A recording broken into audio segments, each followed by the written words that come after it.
Olá, boa tarde. O ministro Luiz Roberto Barroso se despediu hoje da presidência do Tribunal Superior Eleitoral. No próximo dia 22, o ministro Edson Fachin passa a comandar a Corte Eleitoral. Hoje, em sua última sessão plenária, o ministro Barroso falou sobre a gestão dele à frente do TSE. Defendeu a lisura do sistema eleitoral e recebeu homenagens dos demais ministros. Esse é um dos destaques do Jornal da Justiça de hoje. Vamos aos demais.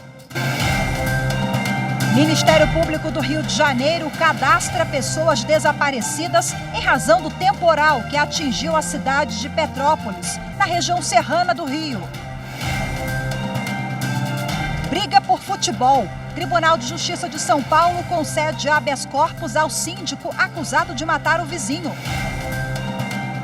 E ainda os detalhes da pauta de julgamentos de hoje do plenário do Supremo Tribunal Federal.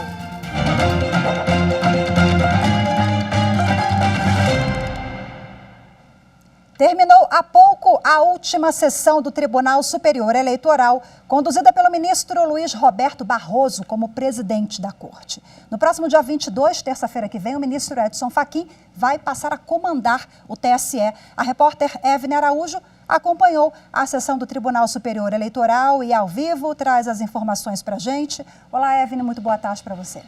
Oi, Rafaela, boa tarde. Foi a última sessão deliberativa do ministro Luiz Roberto Barroso na presidência do Tribunal Superior Eleitoral.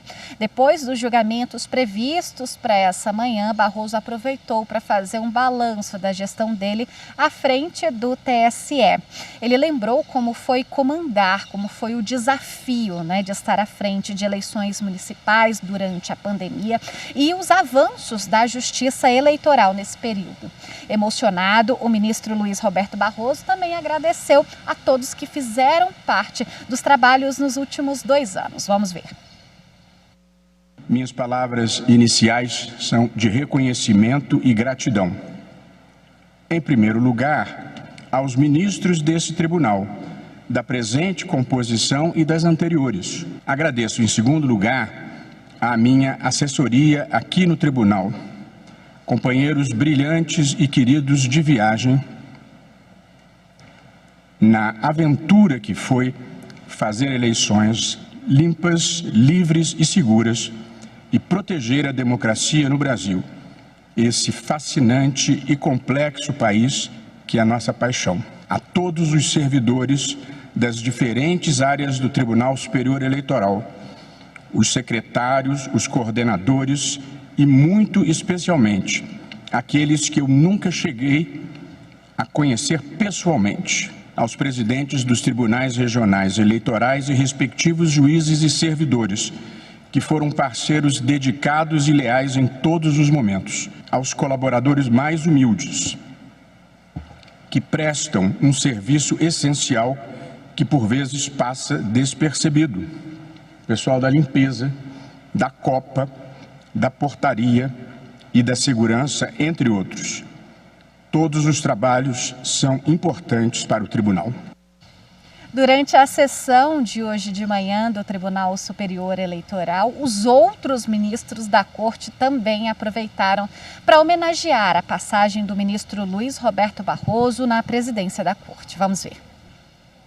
Uma alegria e uma honra de, durante esses quase 2 anos, conviver com Vossa Excelência triplamente, na primeira turma, no plenário do Supremo Tribunal Federal e no Tribunal Superior Eleitoral.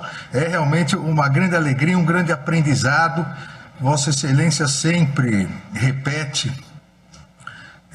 em suas manifestações a importância da afetividade entre as pessoas e realmente o nosso convívio é muito mais do que um convívio profissional. É um convívio de amizade e, da minha parte, um convívio sempre de um aprendizado é muito importante. Vossa Excelência não buscou aliados, não. Vossa Excelência aliou o trabalho de Vossa Excelência e esta Corte ao povo brasileiro. Papel inexoravelmente que entra para a história da República Federativa do Brasil num momento difícil, que, como disse Vossa Excelência ainda ontem à noite, vai passar.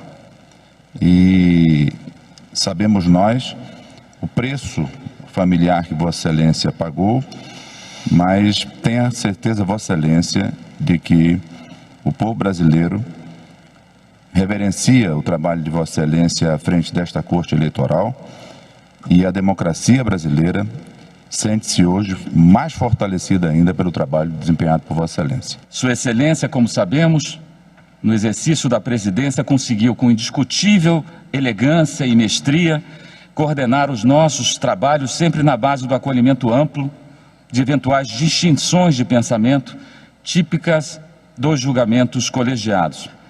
Estimado presidente, foi um prazer e uma honra participar desse itinerário cívico, dessa narrativa histórica ao lado de Vossa Excelência. Sua passagem por essa corte, em um momento tão conturbado da vida nacional e do cenário mundial, somente reforçou a crença nos bons predicados da personalidade de Vossa Excelência. Vossa Excelência, senhor presidente, é um homem público exemplar, do qual se pode discordar, afinal nós estamos numa democracia que muito é assegurada pela atuação de Vossa Excelência, e comumente discordamos todos nós uns dos outros, né?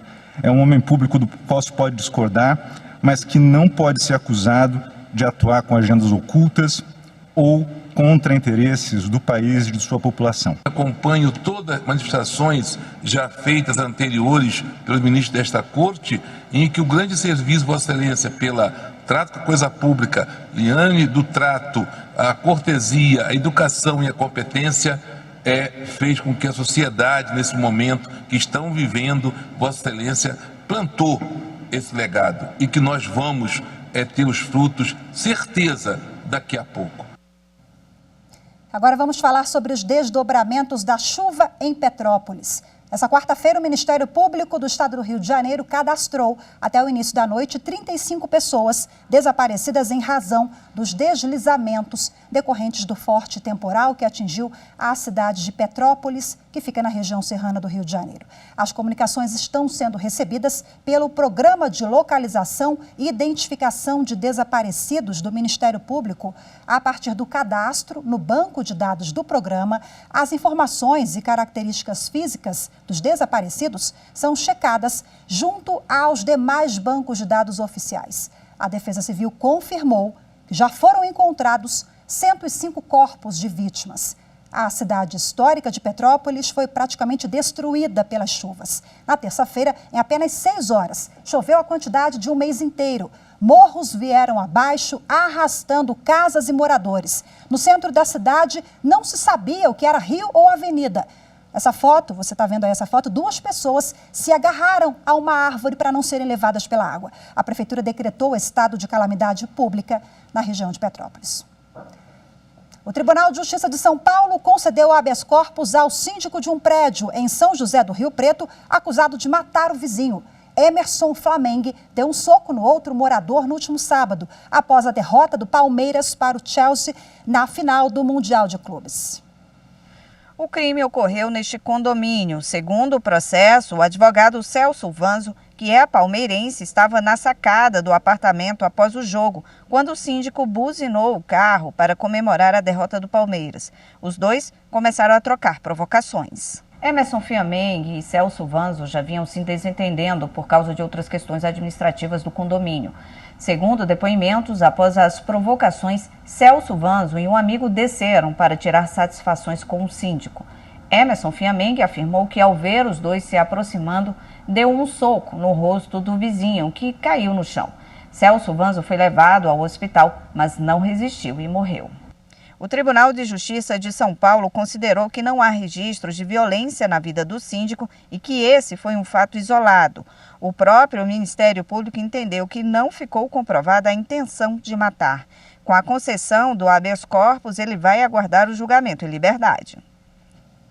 O Supremo Tribunal Federal vai retomar hoje o julgamento da ação direta de inconstitucionalidade que discute as normas que limitam a publicidade em jornais impressos e proíbem a veiculação de qualquer tipo de propaganda eleitoral paga na internet, exceto o impulsionamento de conteúdos. Até o momento, 7 ministros votaram. Luiz Fux, que é o relator da ação, Edson Fachin, Luiz Roberto Barroso, Nunes Marques, Alexandre de Moraes, Rosa Weber e André Mendonça. Faltam votar os ministros Dias Toffoli, Ricardo Lewandowski, Gilmar Mendes e a ministra Carmen Lúcia. Outro assunto que está na pauta de julgamentos e deve ser analisado hoje pelo plenário é uma ação que questiona o fundo eleitoral. O chamado fundão, aprovado pelo Congresso Nacional, prevê a liberação de 4,9 bilhões de reais para os partidos fazerem campanhas.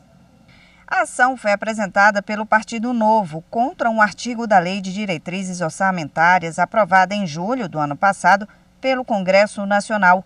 Inicialmente, a lei aumentava o fundo partidário para 5 bilhões e 200 milhões de reais. O valor foi reduzido para 4 bilhões e 900 milhões após um acordo entre os parlamentares durante a votação do orçamento para este ano. O partido afirma que houve ilegalidade na mudança do cálculo por parte dos parlamentares, criando nova despesa na lei orçamentária anual, e que a competência para alterar o valor seria exclusiva do Executivo Federal. A legenda pediu liminar para suspender o pagamento dos recursos, mas o relator, ministro André Mendonça, decidiu levar o caso ao plenário por causa da relevância do tema.